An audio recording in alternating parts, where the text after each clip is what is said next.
Another day, another J. Fern's wife story. Hatching na nga ang mga nililimlamang itlog ng aming ARL Right Nose Sweater Broodhen. 6 na lang ang natira sa nililimliman niyang itlog dahil nung nagkandling si J. Fern ay yung 6 na lang ang maayos ang similya. 15 eggs sana ang nililimliman nito kaya lang sobrang tagal niyang lumimlim kaya nasira na yung similya ng ibang mga itlog. Sana nga mapisa lahat ng 6 na itlog.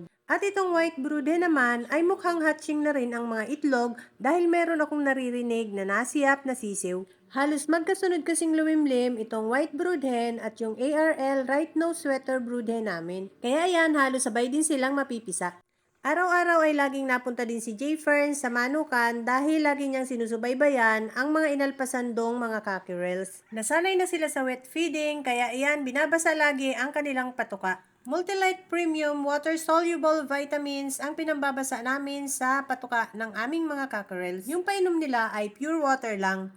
18 days na yung mga unang itlog na isinalang namin sa incubator kaya iha-hatcher na sila ngayon. Isasalang na rin ni J. Fern yung itlog ng aming Bagsikline broodhen at yung mga itlog na kinuha namin sa breeding range. Umaga na naman at bago ko buksan ang mga sisiw na nasa kahon na nasa multipurpose pen ay nilalagyan ko muna sila ng kanilang patuka. At dahil mainit ngayon, Multilite Premium ang pinambabasa namin sa kanilang patuka. Naglagay ako ng 1 kutsaritang Multilite Premium sa half gallon na waterer. Water soluble ang multivitamins na ito kaya madali siyang matunaw sa tubig. Pagkatapos kong magtimpla ng painom ay naglagay naman ako ng patuka sa kanilang kainan. Pagkatapos ay binasa ko na ng tinimpla kong painom ang kanilang feeds. Pagkatapos ay nilagay ko na sa multipurpose pen ang kanilang patuka.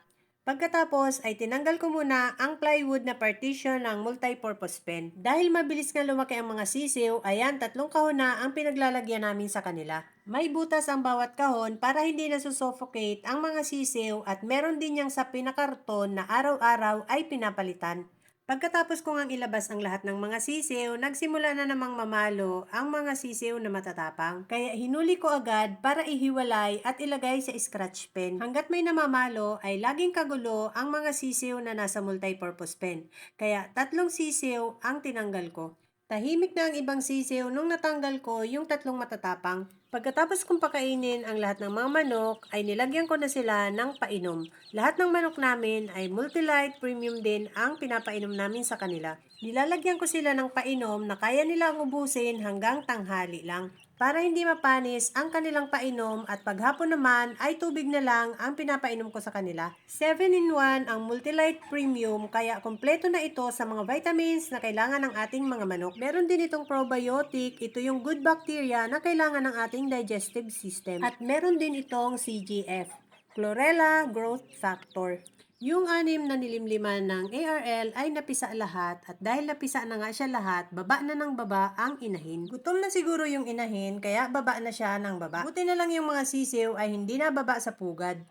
Ito naman yung possum sweater broodhen namin na nangangain ng itlog. Pumasok siya dyan sa multipurpose pen na nakabukas at isinara ko para mahuli ko at ilalagay ko na sa battery cage. Dahil galing sa chiller ang mga itlog na isasalang ni J. Fern, nilabas niya muna ito at hinayaang matuyo ang mga itlog bago isinalang sa incubator. Sa dami ng itlog na isinalang ni J. Fern hanggang sa ilalim ay punong-puno ng itlog. Sana okay pa ang mga similya ng mga itlog na galing sa breeding range. Kinahaponan ay bumaba ulit ang aming ARL Right Nose Sweater Broodhen kaya kinuha ko na ang kanyang mga sisiw. Mamarkingan ko na at pagsasama-samahin ko na sila nung anak ng white broodhen at yung mga napisa sa incubator na anak ng Bagsikline broodhen.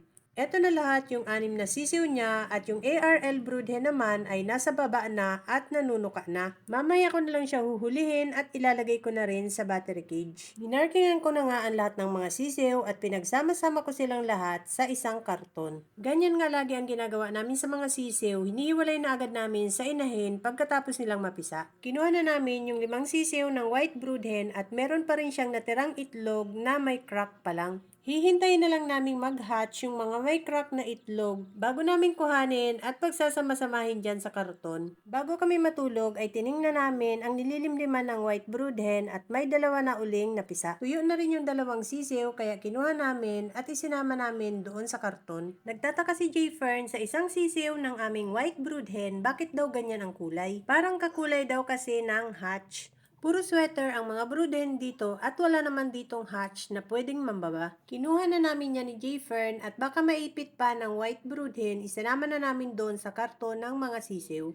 14 pieces lahat ang bagong pisang sisiw at talaga namang naiiba yung anak ng white broodhen. Kinabukasan ay nilagay na agad namin sila sa folding. Ipinasok ko yung karton sa loob ng folding para hindi sila lamigin. Pagkatapos ay tinakpan ko ng plastic. Tumuka na nga agad sila nung nilagyan ko ng patuka. Malalakas at masisigla naman ang mga sisiw, halatang hindi sila nilamig. That's all guys. Thank you so much for watching. Please like, share, and follow for more. See you on my next video. Bye!